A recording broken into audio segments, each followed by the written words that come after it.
សួស្តីបងប្អូនទាំងអស់គ្នាឥឡូវវិលមកជួបអ្នកគ្រូសាស្ត្រជាថ្មីថ្ងៃនេះយើងតតែសេចក្តីរបស់យើងតែយើងចូលប្រធានថ្មីគឺតែសេចក្តីអត្ថាធិប្បាយបែបបញ្យលចា៎អញ្ចឹងប្រធានដែលអ្នកគ្រូលើកយកមកបង្ហាញនៅថ្ងៃនេះគឺចូលបញ្យលនិងបកស្រាយបញ្ហាស្នេហាក្នុងអក្សរសិល្ប៍ខ្មែរដោយលើកឧទាហរណ៍ក្នុងអក្សរសិល្ប៍ខ្មែរមកបញ្ជាក់ទៀតចា៎អញ្ចឹងបញ្ហាស្នេហាគឺជាបញ្ហារសើបមួយដែលតកតងនឹងយុវវ័យយើងដែរអញ្ចឹងចំចំណុចហ្នឹងអញ្ចឹងយើងធ្វើការបកស្រាយទាំងអស់គ្នាថាបញ្ហាស្នេហាអីខ្លះដែលអ្នកនិពន្ធយើងតែងតែលើកនៅក្នុងអក្សរសិល្ប៍ហើយយើងលើកយកតែឧទាហរណ៍នៅក្នុងអក្សរសិល្ប៍របស់យើងបន្ថែមទៀតចាអញ្ចឹងកុំឲ្យខាតទេឥឡូវយើងចូលតែម្ដងតែអញ្ចឹងយើងដឹងហើយថាចំណុចសំខាន់នៅក្នុងតែសេចក្តីគឺមាន3សំខាន់ទី1គឺសេចក្តីផ្ដើមទី2តួសេចក្តីនិងសេចក្តីបញ្ចប់ចាអញ្ចឹងនៅក្នុងសេចក្តីផ្ដើមគឺយើងមាន3ចំណុចសំខាន់ដែរគឺមានលំនាំបញ្ហាចំណូលបញ្ហានិងចំណោទបញ្ហាចាអញ្ចឹងឥឡូវយើងមើលមកលំនាំបញ្ហាជាទូទៅអក្សរសិល្ប៍ជាកម្រងរឿងរ៉ាវដែលអ្នកនិពន្ធតាក់តែងឡើងប្រកបដោយសិល្ប៍វិធីក្នុងបំណងរំលេចឲ្យឃើញពីទស្សនវិជ្ជាទូទៅឬបញ្ហានានាជុំវិញការរស់នៅរបស់សង្គមមនុស្សថែមទាំងបង្កប់នៅតម្លៃអប់រំផងដែរចាអញ្ចឹងយើងឃើញថាអក្សរសិល្ប៍គឺជាកម្រងរឿងរ៉ាវដែលអ្នកនិពន្ធតាក់តែងឡើងហ្នឹងឯងបញ្ចូលសិល្ប៍វិធីឲ្យយើងនឹងជក់ចិត្តដិតអារម្មណ៍ប៉ុន្តែមិនត្រឹមតែជក់ចិត្តដិតអារម្មណ៍ទេគឺក្នុងគោលបំណងអប់រំពួកយើងនឹងផងដែរស្របជាមួយគ្នានេះដែរអ្វីដែលជាភាពតាក់ទាញដ៏មានឥទ្ធិពលនិងជាចំណូលចិត្តរបស់សាធុជនជាអ្នកអានជាអ្នកសិក្សានោះគឺបង្ហាញពីសេចក្តីស្នេហាគ្រប់រូបភាពចាអញ្ចឹងគឺយើងដឹងហើយគ្រប់អក្សរសិល្ប៍ទាំងអស់ឬគ្រប់ខ្សែភាពយន្តទាំងអស់គឺបញ្ហារសើបឬក៏យើងអាចនិយាយបានថាបញ្ហាដែលតាក់ទាញបំផុតគឺបញ្ហាស្នេហាគ្រប់រូបភាពហ្នឹងឯងចារឿងអីក៏គេបញ្ចូលបញ្ហាស្នេហាចូលដែរពីព្រោះវាជាចំណុចដែលគួរឲ្យចាប់អារម្មណ៍របស់យើងគ្រប់គ្នាក៏ដូចជាលក្ខណៈផ្សេងគ្នាដែលបានចោទឡើងក្នុងផ្ទៃរឿងចានេះគឺលំនាំបញ្ហាបន្តមកទៀតយើងចូលមកដល់ចំណូលបញ្ហាចាអញ្ចឹងលំនាំបញ្ហាគឺយើងអត់ទាន់ចូលមកដល់ប្រធានទេតែយើងវិលជុំវិញបញ្ហារបស់ប្រធានគឺវិលជុំវិញបញ្ហាស្នេហានេះឯងហ្នឹងរួចទៅយើងបញ្ចូលនៅប្រធានចូលដែលយើងធ្វើជាទូទៅហេតុនេះហើយទើបមានប្រធានមួយលើកឡើងតម្រូវឲ្យយើងធ្វើការបកស្រាយនិងពន្យល់ពីបញ្ហាស្នេហាក្នុងអក្សរសិល្ប៍ខ្មែរចាអញ្ចឹងបញ្ហាស្នេហាក្នុងអក្សរសិល្ប៍ខ្មែរនេះគឺជាប្រធានតែសេចក្តីដែលយើងបានលើកយកមកបញ្ចូលហើយខាងលើនេះគឺជាសំណួរដើម្បីបញ្ចូលនៅប្រធាននឹងបានយើងមិនដាក់ប្រធានចូលតែម្ដងទេអញ្ចឹងយើងដើម្បីដាក់ប្រធានចូលបានគឺយើងប្រើសំណួរវោហារដើម្បីទាញយកប្រធានចូលនៅក្នុងចំណូលបញ្ហានេះអញ្ចឹងយើងបានពីចំណុចហ្នឹងយើងបានលំនាំបញ្ហានិងចំណូលបញ្ហាអញ្ចឹងនៅសល់មួយចំណុចទៀតនៅក្នុងសេចក្តីផ្ដើមគឺចំណោទបញ្ហាគឺចោទសួរតាមបែបប្រធានពន្យល់តើបញ្ហាស្នេហាក្នុងអក្សរសិល្ប៍ខ្មែរមានលក្ខណៈយ៉ាងដូចម្តេចខ្លះចាអញ្ចឹងយើងចោទសួរតាមបែបប្រធានពន្យល់ឲ្យត្រូវនឹងប្រធានអញ្ចឹងបញ្ហាស្នេហាក្នុងអក្សរសិល្ប៍ខ្មែរមានលក្ខណៈយ៉ាងដូចម្តេចខ្លះអញ្ចឹងអានឹងយើងសួរហើយយើងឆ្លើយមកអញ្ចឹងដើម្បីចូលមកដល់ការឆ្លើយចូលមកដល់តួសេចក្តីគឺយើងដឹងហើយថានៅក្នុងតួសេចក្តីគឺមានចំណុចសំខាន់ជាច្រើនទៀតទី1យើងចាប់ផ្ដើមដំបូងគឺឃ្លាភ្ជាប់សេចក្តីពន្យល់ពាក្យនិងពន្យល់នៃប្រធានដែលយើងមិនអាចខ្វះបានទេ3មុខហ្នឹងចាអញ្ចឹងឥឡូវយើងចូលមកឃ្លាភ្ជាប់សេចក្តីទាំងអស់គ្នាដើម្បីឈានដល់ការបកស្រាយប្រធានខាងលើឲ្យមានអត្ថន័យទាំងកាន់តែពិរោះក្បោះក្បាយបន្ថែមទៀតនោះជាបឋមយើងគប្បីយល់ន័យនៃពាក្យគន្លឹះនិងឃ្លាគន្លឹះរបស់ប្រធានមួយចំនួនជាមុនសិនចាអញ្ចឹងនេះគឺជាឃ្លាភ្ជាប់សេចក្តីអញ្ចឹងដើម្បីបកស្រាយប្រធានបានយើងត្រូវពន្យល់ពាក្យនិងពន្យល់នៃប្រធានពាក្យបញ្ហាសំដៅលើរឿងក្តីឬសេចក្តីដែលមានអាចកំបាំងចាអញ្ចឹងបញ្ហាហ្នឹងគឺ បានន័យថារឿងក្តីឬក៏សេចក្តីដែលមានអាចកំបាំងលាក់តែយើងអត់ទាន់ដោះស្រាយចេញឯពាក្យស្នេហាគឺការស្រឡាញ់ពេញចិត្តចាស្នេហាគឺការស្រឡាញ់ពេញចិត្តអញ្ចឹងស្នេហាគឺយើងមានស្នេហាយុវវ័យស្នេហាជាតិបានន័យយើងស្រឡាញ់ជាតិស្នេហាឪពុកម្ដាយស្នេហាបងប្អូនគឺស្រឡាញ់បងប្អូនស្រឡាញ់ឪពុកម្ដាយហ្នឹងគឺគេហៅថាស្នេហាចំពោះអក្សរសិល្ប៍ខ្មែរអក្សរសិល្ប៍ដូចយើងបានលើកហើយគឺជាអត្ថបទដែលបានតុបតែងឡើងប្រកបដោយសិល្ប៍ហ្នឹងគឺគេបញ្ចូលសិល្ប៍វិធីដើម្បីឲ្យយើងអានទៅពាក់ចិត្តដិតអារម្មណ៍ពោលគឺបំណិនប្រសពក្នុងការតែងរបស់អ្នកនិពន្ធដែលឲ្យអ្នកអានអ្នកស្ដាប់ចូលចិត្តចាប់អារម្មណ៍រំភើបញាប់ញ័រទៅតាមបញ្ហារបស់រឿងហើយផ្សារភ្ជាប់ទៅនឹងសង្គមខ្មែរចាអញ្ចឹងអក្សរសិល្ប៍ខ្មែរគឺអ្នកនិពន្ធខ្មែរបញ្ចូលសិល្ប៍វិធីឲ្យយើងជក់ចិត្តដិតអារម្មណ៍រំភើបញាប់ញ័រហើយលើកយកបញ្ហានៅក្នុងរឿងទៅផ្សារភ្ជាប់នឹងសង្គមខ្មែរយើងអត់មានចូលសង្គមបរទេសទេអញ្ចឹងអក្សរសិល្ប៍ខ្មែរគឺផ្សារភ្ជាប់នឹងសង្គមខ្មែរចាអញ្ចឹងគឺយើងបញ្យល់ clear ឬក៏បញ្យល់ពាក្យប៉ុណ្ណឹងអញ្ចឹងយើងចូលមកដល់សំណួរដើម្បីយើងបញ្យល់ន័យវិធានអញ្ចឹងនៅក្នុងនេះយើងប្រើសំណួរបន្តដាក់ថាអត្ថន័យក្នុងប្រធានតែម្ដងចាអញ្ចឹងអត្ថន័យក្នុងប្រធានមានបំណងឲ្យយើងបង្ហាញពីសេចក្តីដែលមានចាអញ្ចឹងកន្លែងនេះគឺដែលមានអាតកំបាំងអញ្ចឹងអាតកំបាំងដែលមានអាតកំបាំងលើការស្រឡាញ់អញ្ចឹងកន្លែងអាតកំបាំងនេះបានន័យថាយើងដកយកបញ្ហាស្នេហានោះបញ្ហានឹងដេញចេញអញ្ចឹងយើងដកយកបញ្ហាចេញគឺយើងលើកយកសេចក្តីនៃអត្ថន័យរបស់បញ្ហាយកមកជំនួសកន្លែងនេះកន្លែងពយល់ន័យវិធានអញ្ចឹងដែលមានអាតកំបាំងលើការស្រឡាញ់ពេញចិត្តចាការស្រឡាញ់ហ្នឹងគឺស្នេហាអញ្ចឹងយើងដកស្នេហាចេញយើងយកអត្ថន័យស្នេហាយកមកជំនួសកន្លែងនេះស្និទ្ធស្នាលហើយត្រូវបានអ្នកនិពន្ធលើកយកមកលាតត្រដាងតាមរយៈស្នាដៃរបស់ខ្លួនចាអញ្ចឹងត្រូវបានអ្នកនិពន្ធលើកយកមកបង្ហាញបញ្ហាការស្រឡាញ់ពេញចិត្តអាតកំបាំងផ្សេងហ្នឹងលើកយកមកលាតត្រដាងនៅក្នុងស្នាដៃរបស់ខ្លួនអញ្ចឹងយើង3ចំណុចនេះបានបញ្ចប់ហើយឃ្លាជាប់សេចក្តីពន្យល់ពាក្យនិងពន្យល់ន័យប្រធានអញ្ចឹងយើងចូលមកដល់ចំណុចសំខាន់អាចចាត់ទុកថាជាចំណុចរសើបមួយផងដែរគឺការបកស្រាយដែលមានឧទាហរណ៍ភ្ជាប់ចាអញ្ចឹងសំណួរដើម្បីបកស្រាយនោះគឺពាក្យភាគច្រើនគឺយើងប្រើជាការពិតណាស់ចាអញ្ចឹងយើងបន្តទៅទៀតកន្លែងនេះគឺយើងចុះបន្តមកជាការពិតណាស់គ្រប់សាច់រឿងទាំងអស់នៃចលនាអក្សរសិល្ប៍ត្រូវបានអ្នកនិពន្ធលើកយកមករៀបរាប់បង្ហាញដល់អ្នកអានអ្នកសិក្សាឲ្យបានយល់ច្បាស់ពីបញ្ហាស្នេហាដែលមានច្រើនករណីគ្រប់រសជាតិបានបញ្ចូលក្នុងដំណើររឿងនីមួយៗតែងប្រើប្រាស់ចំណោទចំណងជាមូលបញ្ហាសម្រាប់បង្កើតទៅជាសាច់រឿងវែងអន្លាយចាអញ្ចឹងគឺនៅក្នុងរឿងមួយគឺគេដាក់ជាចំណោទជាចំណងចងដើម្បីឲ្យស្រាយអញ្ចឹងតតៈកាលាគ្នាដើម្បីឲ្យបង្កើតជាសាច់រឿងយ៉ាងវែងអន្លាយនៅក្នុងរឿងក្នុងបំណងពន្យល់ណែនាំអ្នកអានអ្នកសិក្សារៀនសូត្រឲ្យយល់ច្បាស់ពីបញ្ហាស្នេហាដ៏ច្រើនបែបនេះអញ្ចឹងយើងប្រើពាក្យសំនួនដើម្បីភ្ជាប់ពីមក្ខដ្ឋាខណ្ឌពីចំណុចមួយទៅចំណុចមួយអញ្ចឹងអ្នកខណ្ឌកន្លែងនេះហើយអ្នកប្រើសំនួនពាក្យថាទន្ទឹមនឹងនេះស្នាដៃអក្សរសិល្ប៍បាននិម្មិតឡើងចេញពីមនោគតិរបស់អ្នកនិពន្ធដោយរួមផ្សំនឹងទេពកោសល្យក្នុងការច្នៃប្រឌិតតាក់តែងជាសាច់រឿងឡើងមកដើម្បីបំផុសនិងបង្ហាញឲ្យឃើញពីវត្ថុបំណងជាក់លាក់ណាមួយវិញទៀតគ្រប់សកម្មភាពរបស់តួអង្គទាំងពាក្យសម្ដីចិត្តគំនិតទាំងអស់ត្រូវបានបង្កើតឡើងដោយអ្នកនិពន្ធមានន័យថាអ្នកនិពន្ធយកតួអង្គជាតំណាងដើម្បីបង្កើនសោភ័ណភាពផ្ទៃរឿងឲ្យកាន់តែទាក់ទាញឡើងចាអញ្ចឹងគឺកន្លែងនេះគឺយើងលើកយកបញ្ហារឿងដើម្បីបំផុសឲ្យឃើញពីវត្ថុបំណងជាក់លាក់ណាមួយវិញទៀតគ្រប់សកម្មភាពរបស់តួអង្គ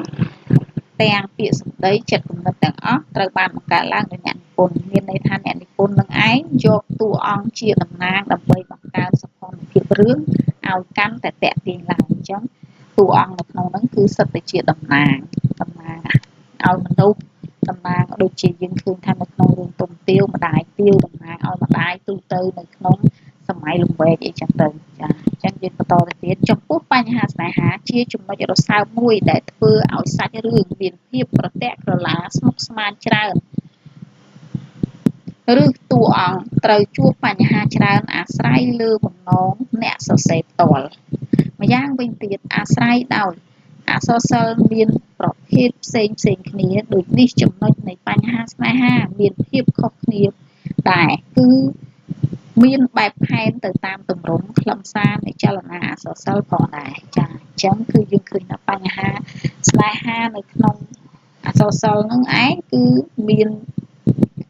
ច្រើនប្រភេទទៅតាមចលនាអក្សរសិល្ប៍ផងដែរចលនាអក្សរសិល្ប៍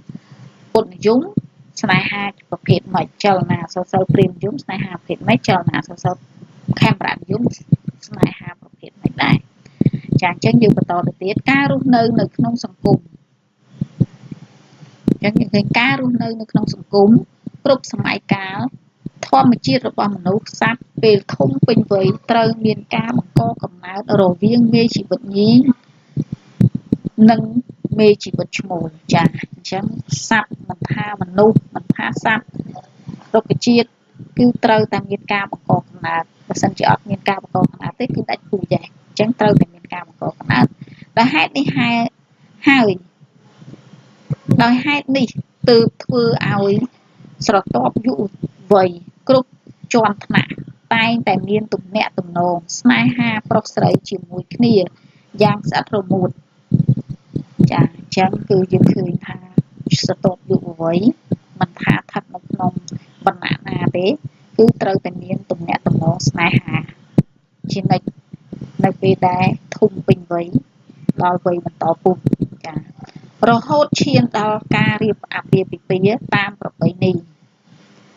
បង្កើតជាគ្រួសារមានកូនមានចៅជាបន្តបន្ទាប់ចំណែក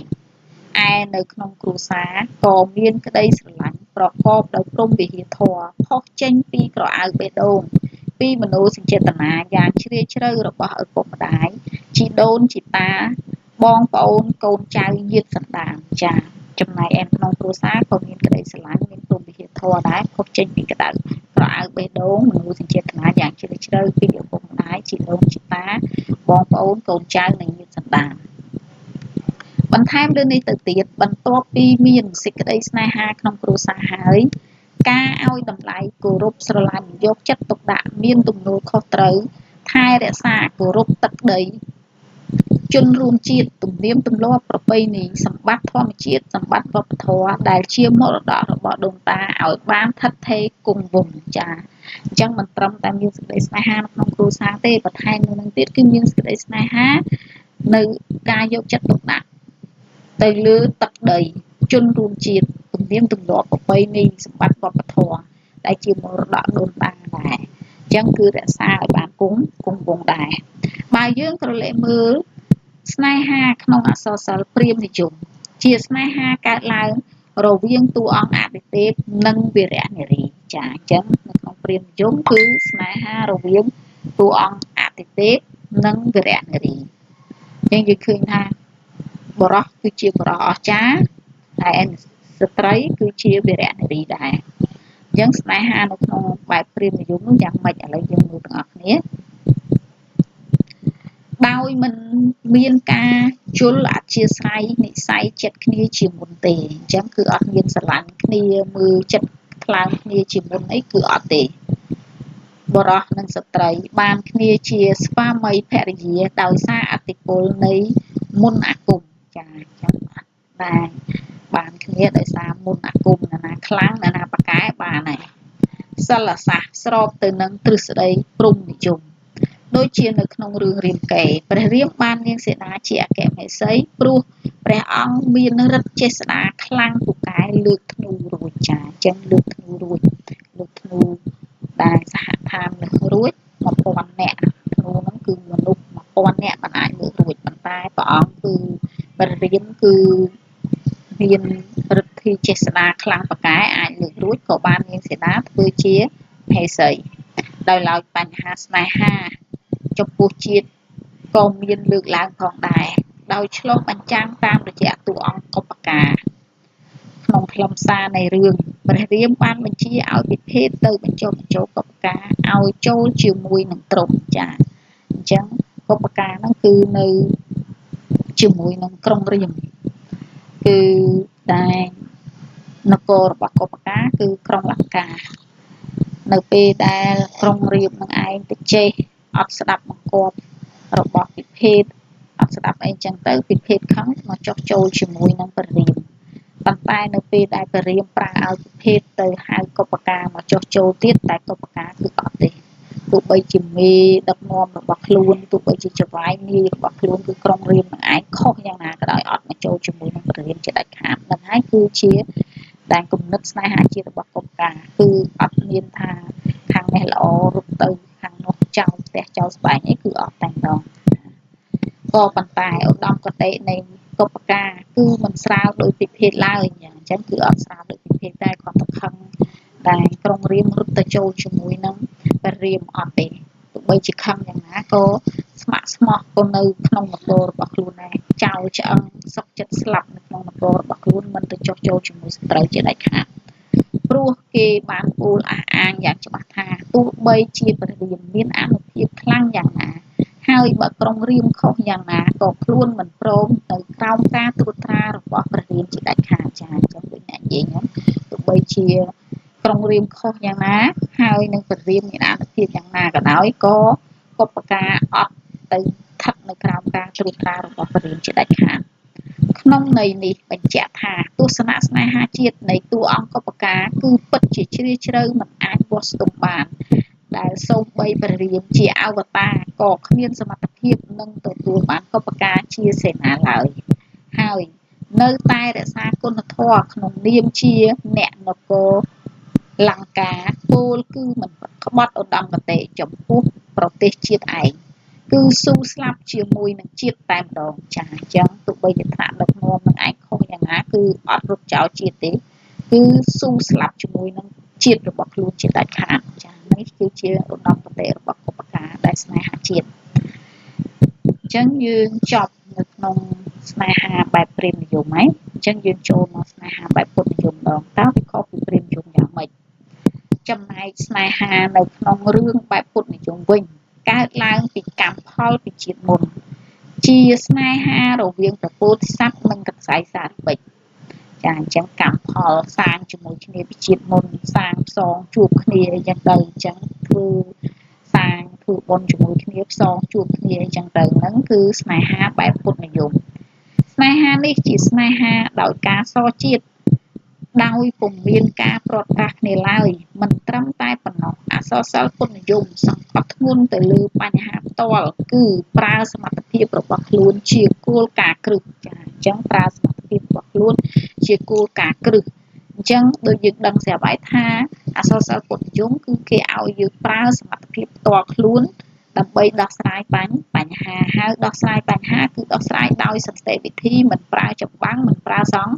គ្រាមខុសពីបែបព្រាហ្មណ៍និយមគឺនរណាអ្នកខ្លាំងនិងអ្នកឈ្នះគឺដោះស្រាយបញ្ហាដោយធ្វើសង្គ្រាមចាអញ្ចឹងយើងបន្តទៅទៀតដើម្បីជាផុសតាងបញ្ជាក់ឲ្យកាន់តែច្បាស់យើងមើលទៅរឿងសព្វសិទ្ធ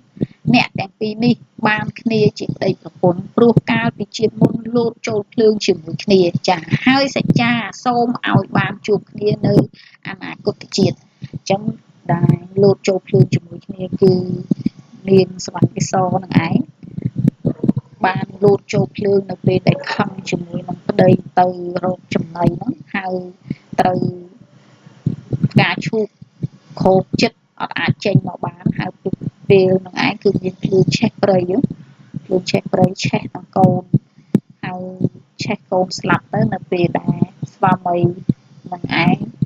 ត្រឡប់មកវិញគឺមានក្លិនក្អូបគិតថាគេខាត់ក្បត់ជាមួយខ្លួនក៏លោតចូលភ្លើងប៉ុន្តែត្រូវស្វាមីនឹងឯងបានសរំថាខ្លួនឯងអត់ធ្វើខុសទេអញ្ចឹងឲ្យជួបជាមួយនឹងដែលប្រពន្ធរបស់ខ្លួន ជួបជាមួយនឹងប្រពន្ធរបស់ខ្លួនហ្នឹងនៅជាតិក្រោយទៀតចាអញ្ចឹងគឺផ្សងជួបជាតិគ្រប់ជាតិចាលុះដល់ជាតិនេះក៏បានជួបគ្នាមែនចាអញ្ចឹងផ្សងជួបទៅដោយសារតែសត្វឈ្មោលដោយសារតែស្វាមីហ្នឹងគឺអត់មានបានធ្វើអីខុសទេអញ្ចឹងក៏បានជួបគ្នាមែនប៉ុន្តែការជួបគ្នារបស់អ្នកទាំងពីរត្រូវបានសពសិទ្ធបញ្ចេញអស់សមត្ថភាពរបស់ខ្លួនចាអញ្ចឹងគឺសពសិទ្ធនឹងមុននឹងបានសវណ្ណកេសរនឹងឯងបានជាប្រពន្ធគឺបញ្ចេញអស់ហើយសមត្ថភាពមានទាំងប្រមាណគឺធ្វើគ្រប់សពហើយដើម្បីបាននាងជាប្រពន្ធដើម្បីបានសវណ្ណកេសរអាចនិយាយបានចាអញ្ចឹងសវណ្ណកេសរកើតមកផ្សងអត់ជួបនឹងមនុស្សប្រុសទេដោយសារខឹងប្តីកាលពីជាតិមុននោះអញ្ចឹងអត់និយាយជាមួយមនុស្សប្រុសទេសូម្បីតែពុករបស់ខ្លួនអញ្ចឹងតែសពសិទ្ធនឹងឯងកើតមកនឹងឯងហើយក៏មកបញ្ចេញនៅសមត្ថភាពគ្រប់បែបយ៉ាងទាំងអស់ដើម្បីឲ្យសវណ្ណកេសរអាចនិយាយជាមួយនឹងមនុស្សប្រុសបានរីឯស្នេហាបែបខេមរនិយមវិញជាស្នេហារបស់មនុស្សនិងមនុស្សចាស្នេហាបែបខេមរនិយមគឺយើងដឹងថាខេមរៈគឺខ្មែរនិយមគឺជាស្នេហារវាងមនុស្សនិងមនុស្សអត់មានព្រាហ្មណ៍អត់មានអតិទេពអត់មានពោធិសត្វឬក៏សស័កបច្ច័យសារពេចអីទេគឺមនុស្សធម្មតានឹងដែរតាមលក្ខណៈសាមញ្ញជួនក៏ជួបទៅជួនក៏ព្រាត់ទៅបរិសុទ្ធនិងស្ត្រីបានជួបគ្នាជាភរិយាតាមរបៀបខ្មែរជួនបានរៀបការជួនតួអង្គប្រុសស្លាប់ជួនកាលតួអង្គស្រីស្លាប់ជួនកាលស្លាប់ទាំងពីរទៀតចាអញ្ចឹងស្នេហាបែបខេមរនិយមនេះចែកជា3ផ្នែកគឺស្នេហាកាមរន្ទះជាស្នេហាឃើញភ្លាមស្រឡាញ់ភ្លែតដោយពុំបានពិចារណាឬស្ដាប់គ្នាស្គាល់គ្នាពីមុននេះអញ្ចឹងស្នេហាមនុស្សជំនឹងឯងក៏មានស្នេហាកាមរន្ទះហ្នឹងកលេចឃើញគេភ្លាមស្រឡាញ់គេភ្លែតតែម្ដងចាអញ្ចឹងគឺដោយអត់មានបានពិចារណាទេឃើញតែគេស្អាតគឺស្រឡាញ់គេតែម្ដងជាក់ស្ដែងនៅក្នុងរឿងទុំទាវយើងឃើញហើយតួអង្គទុំនិងទាវគ្រាន់តែឃើញភ្លាមគឺស្រឡាញ់ភ្លាមភ្លែតដោយមិនបានជួបគ្នាពីមុនមកទេអត់មានបានជួបគ្នាទេគឺនឹងទាវចូលមលុបអីសោះគ្រាន់តែអើតពីក្នុងបន្ទប់មកសោះនឹងឯងហើយទុំកំពុងតែទេសនាសូត្រធម៌សោះនឹងឯងឃើញទាវគឺទាវស្អាតស្រឡាញ់ទាវចំណែកឯទាវឃើញទុំក៏ស្រឡាញ់ទុំសលេងក៏ព្រោះរូបក៏ស្អាតទៀតអញ្ចឹងឃើញភ្លាមស្រឡាញ់ភ្លាមតែម្ដងតែអ្នកទាំងពីរស្រឡាញ់គ្នាស្អិតប្រមូតបេះចេញពីគ្នាមិនដាច់រហូតដល់ហ៊ានស្លាប់ជាមួយគ្នាទៀតនៅពេលដែលត្រូវម្ដាយទាវបំបែកចាអញ្ចឹងប៉ុន្តែស្រឡាញ់គឺបេះចេញអត់ដាច់ទេអញ្ចឹងហ៊ានស្លាប់ជាមួយគ្នាទៀតនៅពេលដែលម្ដាយនាងទាវនឹងឯងបំបែកចំណុចទី2ស្នេហាដោយការផ្សំគុំចាអញ្ចឹងគឺមនុស្សនឹងជួបការស្នេហាដោយការផ្សំគុំផងដែរគឺជាស្នេហាដោយការរៀបចំឪពុកម្ដាយតាំងពីតូចមកចាគឺស្នេហាដែលឪពុកម្ដាយរៀបទុកដាក់ឲ្យតាំងពីតូចមកផ្សំគុំតាមតូចមកខ្លួនឯងអត់ដឹងទេតោះតែធំឡើងបានឪពុកម្ដាយប្រាប់ចឹងទៅក៏ស្រឡាញ់គ្នាទៅជាក់ស្ដែងនៅក្នុងរឿងការសពូនជាស្នាដៃនិពន្ធរបស់លោកនោះហាចបានលើកឡើងពីស្នេហារបស់តួអង្គប៊ុនធឿននិងនាងវិធីវីត្រូវបានឪពុកផ្សំគុំតាំងពីពួកគេនៅតូចតន់ដឹងអីក៏ព្រោះគ្រួសារទាំងពីររាប់អានគ្នាតែដោយសារប៊ុនធឿនធ្លាក់គ្រួសារប៊ុនធឿនធ្លាក់ខ្លួនក្រអញ្ចឹងនៅពេលដែលគ្រួសារធឿននឹងឯងរកស៊ីជួញដូរនឹងឯងធ្លាក់ខ្លួនក្រធ្វើឲ្យម្ដាយនាងវិធីវីមិនពេញចិត្តក៏ផ្ដាច់ពាក្យវិញចាជាហេតុធ្វើឲ្យម្ដាយនាងវិធីវីមិនពេញចិត្តក៏ផ្ដាច់ពាក្យចំណុចទី3ចាអញ្ចឹងយើងឃើញថានៅពេលដែលផ្ដាច់ពាក្យវិញនោះគឺនាងវិធីវីនោះខូចចិត្តខ្លាំងណាស់ពិតមែនតែស្នេហានឹងដោយសារការផ្សំគុំមែនប៉ុន្តែអ្នកទាំងពីរបានស្រឡាញ់គ្នាទៅហើយ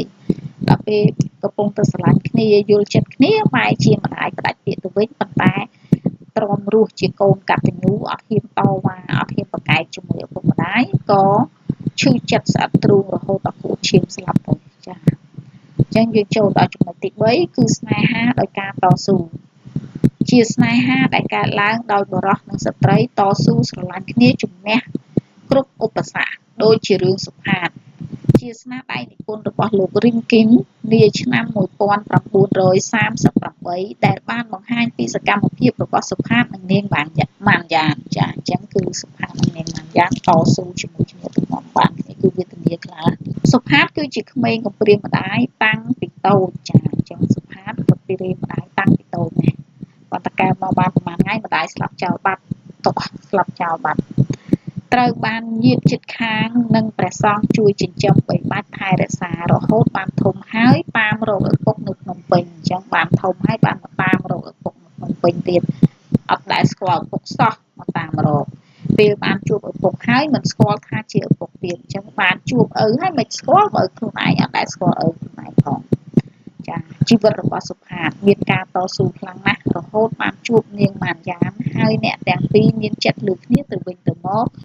តែมันបានសារភាពធ្វើឲ្យអ្នកទាំងពីរមានការភ័ន្តច្រឡំនឹងគ្នាចាអញ្ចឹងពេលដែលរស់នៅជាផ្ទះរបស់ឪពុករបស់ខ្លួនក៏ហឹបប្តីសួននឹងឯងគឺ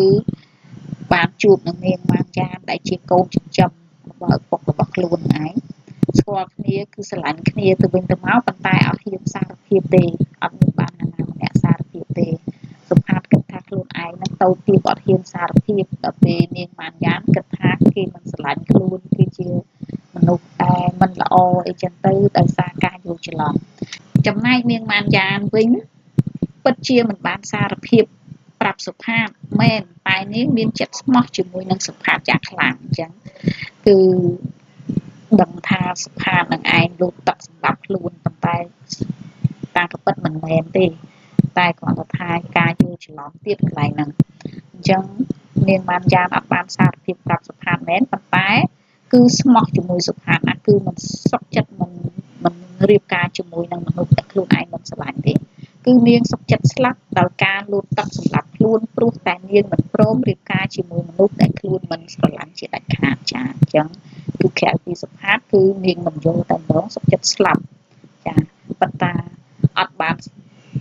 សារភាពប្រាប់មែនប៉ុន្តែនាងស្មោះជាមួយសុផាតទីបំផុតបានជួបសុផាតតាមពិតការយល់ច្រឡំថាសុផាតលូតទឹកស្លាប់លូតតាមពិតមិនមែនទេអ្នកផ្សេងទេគឺដល់ពេលនាងលូតទឹកទៅគឺត្រូវបាននិរោមិត្តភក្តិសុផាតនឹងឯងដែលជាអ្នកនេសាទនឹងឯងស្រង់បានក៏ទៅជួបជាមួយនឹងសុផាតហើយអ្នកទាំងពីរក៏សារភាពប្រាប់គ្នាទៅវិញទៅមកនិងបកស្រាយប្រាប់គ្នាពីការយល់ច្រឡំឲ្យដឹងសេចក្តីសពគ្រប់ហើយនោះអ្នកទាំងពីរក៏សន្យាតស៊ូរស់នៅជាមួយគ្នារហូតដល់អវសានជីវិតចាអញ្ចឹងពេលដែលដឹងហើយហ្នឹងក៏ស្ម័គ្រស្មោះសន្យាថារស់នៅមួយគ្នាដល់អវសានដល់ចាស់ព្រឹកចាស់ព្រេងការតស៊ូរបស់អ្នកទាំងពីរជួបនៅឧបសគ្គជាច្រើនរហូតបានជួបនឹងឪពុកបង្កើតរបស់សុផាតគឺលោកកហិបតីសួនដែលត្រូវជាឪពុកចិញ្ចឹមរបស់នាងម៉ានយ៉ានដែរចាអញ្ចឹងក៏មានហេតុភេទកើតឡើងជាច្រើនអញ្ចឹងទៅក៏អ្នកទាំងពីរនឹងឯងគេហៅផែនដីវិលក៏បានមកជួបគ្នាវិញទៅក៏បានមកជួបនឹងឪពុកបង្កើតរបស់សុផាតត្រូវជាឪពុកចិញ្ចឹមរបស់នាងម៉ានយ៉ានដែរលោកសួនបានជួយដោះស្រាយបញ្ហាឲ្យអ្នកទាំងពីររួចរៀបការឲ្យសុផាតនិងនាងម៉ានយ៉ានរស់នៅជាមួយគ្នាដោយភាពសុខសាន្តចាអញ្ចឹងអ្នកទាំងពីរនឹងឯងត្រូវបានឪពុកបានផ្សំផ្គុំរៀបការជាមួយគ្នាដោយភាពសុខសាន្តចាប់ពីពេលហ្នឹងទៅចាអញ្ចឹងយើងឃើញហើយពីសេចក្តីស្នេហានៅក្នុងរឿងអក្សរសិល្ប៍យើងលើកយកមកមិញគឺស្នេហានៅក្នុងរឿងបែបព្រាហ្មណ៍និយមនិងអក្សរសិល្ប៍ព្រាហ្មណ៍និយមចលនាសរសើរព្រាហ្មណ៍និយមចលនាសរសើរពុទ្ធនិយមនិងខេមរៈនិយមហើយខេមរៈនិយមនេះគឺយើងមានស្នេហាកម្មរទះឃើញក្លៀបស្រឡាញ់ផ្លែតយើងមានស្នេហាដែលចាស់ចាស់ផ្សំផ្គុំឲ្យនិងស្នេហាដោយការតស៊ូដែលយើងលើកយករឿងមួយយកមកធ្វើអំណាចចាអញ្ចឹងយើងបញ្ចប់អីគឺយើងបានបកស្រាយហើយមានអំណាចច្បាស់លាស់ឥឡូវយើងចូលមកដល់សរុបមតិគឺសរុបអ្វីដែលយើងបានបកស្រាយខាងលើឲ្យខ្លីចាអញ្ចឹងសរុបសេចក្តីមកយោងតាមការបកស្រាយនិងអំណះអំណាងឧទាហរណ៍ដែលបានបញ្ជាក់ខាងលើអាចយល់បានថានៅក្នុងស្នាដៃអក្សរសិល្ប៍នីមួយៗអ្នកនិពន្ធបានលើកមកបង្ហាញឲ្យឃើញពីសេចក្តីស្នេហាជាច្រើនបែបផែនពិតប្រាកដមែនចាអញ្ចឹងស្នេហាជាច្រើនបែបច្រើនផែនមានអាស្នេហាកម្មផ្ទះមានអាស្នេហាផ្សំគុំមានអាស្ ស្នេហាតស៊ូមានស្នេហាបែបព្រាហ្មណ៍និយមពុទ្ធនិយមហ្នឹងហើយគឺច្រើនបែបផែនសម្រាប់ជាគតិក្នុងការពិចារណាសម្រាប់ឲ្យយើងនឹងឯងគិតពិចារណាផងដែរចាអញ្ចឹងយើងចប់តួសេចក្តីហើយអញ្ចឹងតួសេចក្តីចំណុចសំខាន់ហ្នឹងគឺមានប្រមាណគឺមានឃ្លាជាប់សេចក្តីពន្យល់ពាក្យនិងពន្យល់នៃប្រធានបកស្រាយឧទាហរណ៍និងសរុបមតិចាអញ្ចឹងគឺយើងបញ្ចប់ហើយអញ្ចឹងយើងចូលដល់ចំណុចចុងក្រោយគឺបញ្ចប់សេចក្តីចាប់សេចក្តីមានចំណុចសំខាន់2ទៀតគឺមានវាយតម្លៃប្រធាននិងមតិផ្ទាល់ខ្លួនអញ្ចឹងវាយតម្លៃប្រធានបែបប្រធានពន្យល់គឺអត់មានវាយតម្លៃឲ្យអត់ល្អទេគឺត្រូវតែវាយតម្លៃឲ្យល្អជានិច្ចចាអញ្ចឹងតោះឥឡូវយើងមកមើលសេចក្តីបញ្ចប់របស់គ្នាប្រធានខាងលើពិតជាមានអត្ថន័យខ្លឹមសារល្អទូលំទូលាយសម្រាប់មនុស្សទូទៅគ្រប់ស្រទាប់វណ្ណៈនាំគ្នាត្រង់ត្រាប់ផ្ដោតអារម្មណ៍សិក្សាទៅលើបញ្ហាស្នេហាដែលបានឆ្លុះបញ្ចាំងតាមរយៈអក្សរសិល្ប៍ចាអញ្ចឹងតាមរយៈអក្សរសិល្ប៍អញ្ចឹងនេះគេហៅថាវាយតម្លៃប្រធានអញ្ចឹងយើងចូលមកចំណុចចុងក្រោយអត់មានចុះបន្ទាត់ទេនៅក្នុងសេចក្តីបញ្ចប់គឺមានចុះបន្ទាត់តែមួយទេចាអញ្ចឹងក្នុងនាមយើងទាំងអស់គ្នាជាយុវជនយុវនារីជំនាន់ក្រោយត្រូវតែខិតខំរៀនសូត្រឲ្យបានខ្លាំងក្លាចាអញ្ចឹងដំបូងមុននឹងមានស្នេហាគឺត្រូវតែខិតខំរៀនសូត្រឲ្យបានខ្លាំងក្លាសិនព្រមទាំងចេះជ្រើសរើសយកស្នេហាចាអញ្ចឹងស្នេហាគេប្រាប់ជាច្រើនប្រភេទហ្នឹងយើងត្រូវចេះជ្រើសរើសយកស្នេហាណាដែលគោរពតាមគន្លងប្រពៃណីដ៏ផូរផង់របស់ខ្មែរដោយឲ្យមានម្ដាយទុកឪពុកដាក់ទាំងសងខាងជាសាក្សីដឹងឮព្រមទាំងមានសេចក្តីស្នេហាចំពោះគ្រួសារនិងសង្គមជាតិផងដែរចាអញ្ចឹងរៀនចប់ចេះគិតពិចារណាចេះប្រើកតិប្រើគំនិតគិតពិចារណាឲ្យបានច្បាស់លាស់មុននឹងជ្រើសរើសនរណាម្នាក់ដើម្បីអនាគតរបស់ខ្លួនហើយការជ្រើសរើសនោះគឺត្រូវតែមានឪពុកម្ដាយជាសាក្សីដឹងឮរៀបការតាមគន្លងប្រពៃណីខ្មែរយើងក៏ផូរផង់ផងដែរចាហើយមិនត្រឹមតែមានសេចក្តីស្នេហាប្រុសស្រីបន្តពូជប៉ុណ្ណឹងទេគឺយើងត្រូវតែមានស្នេហាចំពោះគ្រួសារឪពុកម្ដាយជីដូនជីតានិងស្នេហាជាតិផងដែរចាអញ្ចឹងប្រធានរបស់យើងនេះគឺបញ្ចប់ដោយប៉ុណ្្នឹងឯងអ្នកសូមអរគុណចំពោះបងប្អូនដែលយកចិត្តទុកដាក់ក្នុងការសិក្សាជំរុញឲ្យបងប្អូនប្រឡងជាប់ទាំងអស់គ្នានៅថ្ងៃខាងមុខនេះហើយបងប្អូនប្រឹងរៀនទាំងអស់គ្នាចាអរគុណច្រើន